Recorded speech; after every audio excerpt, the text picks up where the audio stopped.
दोस्तों आज हम शब्द रूप याद करने का तरीका बताने वाला हूं और ये तरीका बिल्कुल अलग होगा क्योंकि शब्द रूप बच्चों को याद करने में बहुत सारा कठिनाइयां होती है। लेकिन अब इस वीडियो को देखने के बाद कठिनाइयां नहीं होगी। सबसे पहले मैं आप जैसे आप याद करते हैं उस तरीका से मैं समझाऊंगा उसको। उसके बाद एक राम भजन के माध्यम से इसको हम याद करना सिखाएंगे। उसके बाद आप इसी तरह से सारे शब्द रूप को आप आसानी से याद कर सकते हैं। तो चलिए देखते हैं। यहाँ पे सबसे पहले हमने एक लिया है राम शब्द जो है आकारांत पुल्लिंग शब्द। अब ये आकारांत शब्द क्या होता है? तो देखिए वह शब्द जिसका अंत आकार से हो, यानी कि अ से अंत हो, वह आकारांत शब्द कहलाता है। जैसे देखिए ना, यहाँ पे राम है और राम में अंतिम अक्षर हमारा आया है म, और म का जब हम खंड करते हैं तो क्या होता है? म हलंत जोड़ अ, लास्ट में क्या आया हुआ अ। तो वह सभी शब्द जो अ से अंत हो, यानी कि अ से अंत हो, वह क्या होगा? अकारांत शब्द होगा। और यहाँ पर पुल्लिंग की बात हो रही है, तो जो पुल्लिंग होगा, जितने सारे पुल्लिंग शब्द होंगे सब इसी तरह से चलेंगे। क्लियर? अकारांत शब्द। तो देखिए सबसे पहले हम आपको बता देते हैं, ये है आपका विभक्ति, ये है एक वचन का रूप, ये द्विवचन का रूप, ये बहुवचन का रूप है। एक वचन का मतलब जिससे एक व्यक्ति या वस्तु का बोध होता है वो एक वचन कहलाता है। द्विवचन का मतलब जिससे दो व्यक्ति या वस्तु का बोध हो वे द्विवचन कहलाता है। और बहुवचन का मतलब जिससे दो से अधिक व्यक्ति या वस्तु का बोध हो उसे द्विवचन कहते हैं। क्लियर? तो सबसे पहले हम आपको विभक्ति के अनुसार पढ़ना बताते हैं। जैसे प्रथमा विभक्ति एक वचन में आपका रामा है और द्विवचन में रामा, बहुवचन में रामा। द्वितीय विभक्ति के एक वचन में रामम, द्विवचन में रामा और बहुवचन में रामान। तृतीय विभक्ति में रामेन और रामाभ्याम और राम है। उसी तरह चतुर्थी विभक्ति में रामाय, रामाभ्याम और रामेभ्यः। पंचमी विभक्ति में रामात, रामाभ्याम, रामेभ्यः। षष्ठी विभक्ति में रामस्य, रामयोः, रामानाम। सप्तमी विभक्ति में रामे, रामयोः, रामेषु। और संबोधन में हे राम, हे रामो, हे राम। इस तरह से है। अब आप वचन और विभक्ति के बारे में जान चुके हैं। अब आपको वचन और विभक्ति आपको दिमाग में रखना है और केवल इसको इस तरह से पढ़ना है, रामः, रामो, रामः। क्या पढ़ना है? रामः, रामो, रामः। उसके बाद द्वितीय विभक्ति है रामम, रामो, रामान, रामम, रामो, रामान। तृतीय विभक्ति रामेन, रामाभ्याम, रामः, रामेन, रामाभ्याम, रामः। उसके बाद आता है चतुर्थी विभक्ति रामाय, रामाभ्याम, रामेभ्यः, रामाय, रामाभ्याम, रामेभ्यः। पंचमी विभक्ति आता है रामात, रामाभ्याम, रामेभ्यः, रामात, रामाभ्याम, रामेभ्यः। षष्ठी विभक्ति आता है रामस्य, रामयोः, रामानाम, रामस्य, रामयोः, रामानाम। सप्तमी विभक्ति आता है रामे, रामयोः, रामेषु, रामे, रामयो, रामेषु। क्लियर?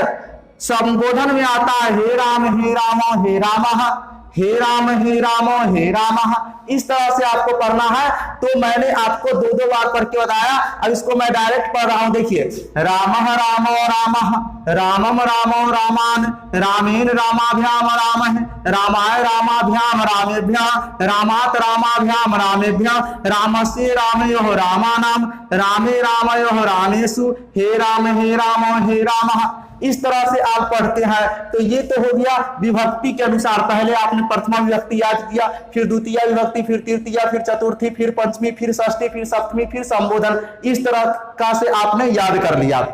लेकिन दिक्कतें वहां होती है जब आपसे पूछा जाता है कि आप बताइए कि तृतीय विभक्ति द्विवचन रूप क्या होगा। तृतीय विभक्ति द्विवचन रूप क्या होगा? तो वह रामाभ्याम होता है और वहां पे आप लिख नहीं पाते हैं और एग्जाम में इसी तरह से क्वेश्चन पूछता है। साथ ही जब आपको संस्कृत में अनुवाद करना होता है तो वहां भी विभक्ति और वचन की काफी जरूरत होती है और वहां पे आपको याद नहीं होता, जिसके कारण आपका अनुवाद गलत हो जाता है। तो आज जो मैं तरीका बताने जा रहा हूं वो वचन के माध्यम से भी आपको याद करना। ऐसे तो मैंने बताया वैसे तो आपको याद करना ही है, साथ ही साथ वचन के माध्यम से याद करना। यानी पहले एक वचन आपको पूरा याद होना चाहिए, द्विवचन याद होना चाहिए, बहुवचन याद होना चाहिए, एक लय के साथ याद होना चाहिए। जैसे आपकी संगीत गा लेते हैं, कोई गाना गुनगुना लेते हैं, उसी तरह ये आपको याद होना चाहिए।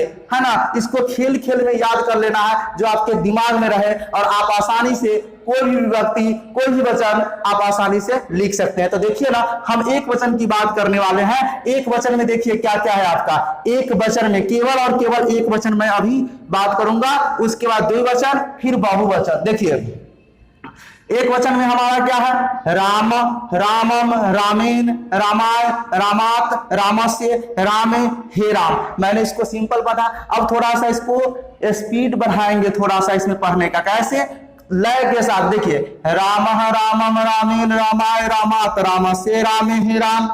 फिर पढ़िए मेरे साथ, राम, रामम, रामेन, रामाय, रामात, रामस्य, रामे, हे राम। इसी तरह आपको अभ्यास करना है, राम, रामम, रामेन, रामाय, रामात, रामस्य, रामे, हे राम। राम, रामम, रामेन, रामाय, रामात, रामस्य, रामे, हे राम। इस तरह से आपको अभ्यास करना है। जब आप इस तरह से अभ्यास करेंगे तो आपको पूरा याद होगा, और साथ ही विभक्ति और वचन आप कभी नहीं भूलेंगे। साथ ही इतना ही नहीं, इसको अगर आप अच्छे से याद करते हैं तो इस तरह से किसी भी अकारांत पुल्लिंग शब्द को आप आसानी से याद कर सकते हैं। तो देखिए पुनः मैं इसको पढ़ता हूं, आप मेरे साथ पढ़िए। देखिए राम, रामम, रामेन, रामाय, रामात, रामस्य, रामे, हे राम। राम, रामम, रामेन, रामाय, रामात, रामस्य, रामे, हे राम। क्लियर हो रहा है ना, राम, रामम, रामेन, रामाय, रामात, रामस्य, रामे, हे राम। क्लियर, तो ये आपको क्लियर हो गया होगा। अब आते हैं हम द्विवचन की ओर, और इसको भी आप आसानी से, बिल्कुल आसान तरीके से याद कर सकते हैं। देखिए यहाँ पे है द्विवचन रूप। अब इसमें देखना क्या है, द्विवचन के प्रथमा और द्वितीय विभक्ति में सेम चीज है, यानी कि रामो रामो है। क्लियर, आगे बढ़ते हैं, तृतीय, चतुर्थी, पंचमी पुनः सेम है, रामाभ्याम, रामाभ्याम, रामाभ्याम। आगे बढ़ते हैं, षष्ठी और सप्तमी विभक्ति में आपको है रामयो हो, रामयो हो, सेम चीज है। अब उसके बाद संबोधन जो है उसमें रामो है, लेकिन उसके साथ हे आया है। रामो कहा था, हमारा द्विवचन प्रथमा विभक्ति में रामो लिखा हुआ है, उसी चीज को उसके पहले, उसी शब्द के पहले हे लगा दिया है, तो ये हमारा संबोधन रूप हो गया। आइए इसको हम लय के साथ कैसे पढ़ेंगे। देखिए रामो, रामो, रामाभ्याम, रामाभ्याम, रामाभ्याम, रामयो, रामयो, हे राम। पढ़िए मेरे साथ, रामो, रामो, रामाभ्याम, रामाभ्याम, रामाभ्याम, रामयो, रामयो, हे राम। फिर पढ़िए रामो, रामो, रामाभ्याम, रामाभ्याम, रामाभ्याम, रामयो, रामयो, हे राम।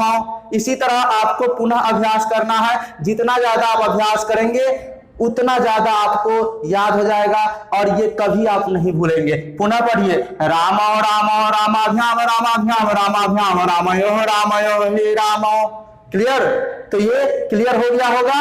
आइए अब हम चलते हैं बहुवचन की ओर, और बहुवचन रूप में देखिएगा थोड़ा सा इसमें चेंजेस है, कोई बात नहीं है, आप अभ्यास करेंगे ये आपका हो जाएगा। देखिए क्या है, बहुवचन प्रथमा विभक्ति में रामः लिखा हुआ है, द्वितीय विभक्ति में रामान, तृतीय विभक्ति में राम है, चतुर्थी विभक्ति में रामेभ्यः, और पंचमी विभक्ति में भी रामेभ्यः है ना। षष्ठी विभक्ति में आपका है रामानाम, और सप्तमी विभक्ति में रामेषु, और संबोधन में क्या है, हे रामः, यानी कि प्रथमा विभक्ति के जो शब्द है उसी के पहले हे लगा दिया है, और साथ में संबोधन चिन्ह लगा दिया है।